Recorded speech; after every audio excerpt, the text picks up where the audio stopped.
है। भोपाल में आर्जी तौर से मुकीम मंडला जिले के 2 मुस्लिम बहनों को मुबैना तौर पर इश्क के जाल में फंसाकर दोनों लड़कियों के साथ जिनसी ज्यादती करने और फिर उनकी जान लेने की कोशिश के मामले ने तूल पकड़ लिया है। भोपाल एमएलए आरिफ मसूद ने रायसीन जिला अस्पताल पहुंचकर जख्मी दोनों लड़कियों से मुलाकात की और उनके इलाज को यकीनी बनाने के लिए जिला इंतजामिया और अस्पताल इंतजामिया से बात की।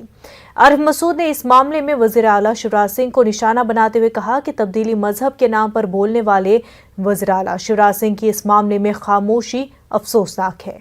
वाज़ेह है कि दोनों मुस्लिम बहनें काम की तलाश में भोपाल आई थी, जहां उनकी मुलाकात निखिल और अंकित परिहार नामी लड़कों से हुई थी।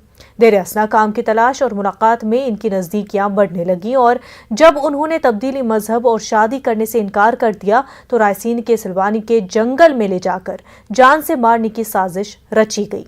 दोनों लड़कियों को मुर्दा समझकर घाटी के जंगल में फेंक दिया गया था। उधर से गुजरने वाले एम्बुलेंस के ड्राइवर ने जब उन्हें देखा तो उसकी इतला फौरन पुलिस को दी गई और उन्हें रायसीन के जिला अस्पताल में लाकर दाखिल कर दिया गया। पुलिस इस मामले में निखिल गौर, किरण परिहार और अंकित पटेल को गिरफ्तार कर लिया है।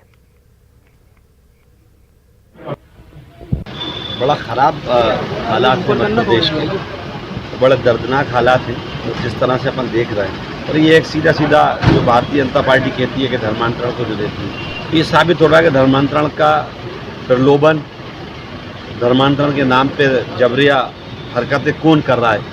अब ये साबित हो गया कि एक मुस्लिम समाज की बच्ची के साथ होता है।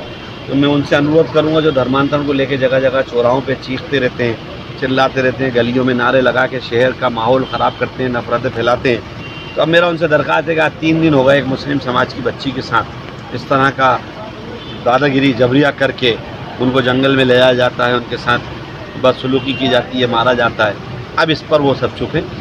अब न मुख्यमंत्री शिवराज सिंह का बयान आता है, न गृह मंत्री का बयान आता है, न मध्य प्रदेश में कहीं धर्मांतरण की चर्चा होती है। तो मैं उनसे मारूफ शायर मुनव्वर राना के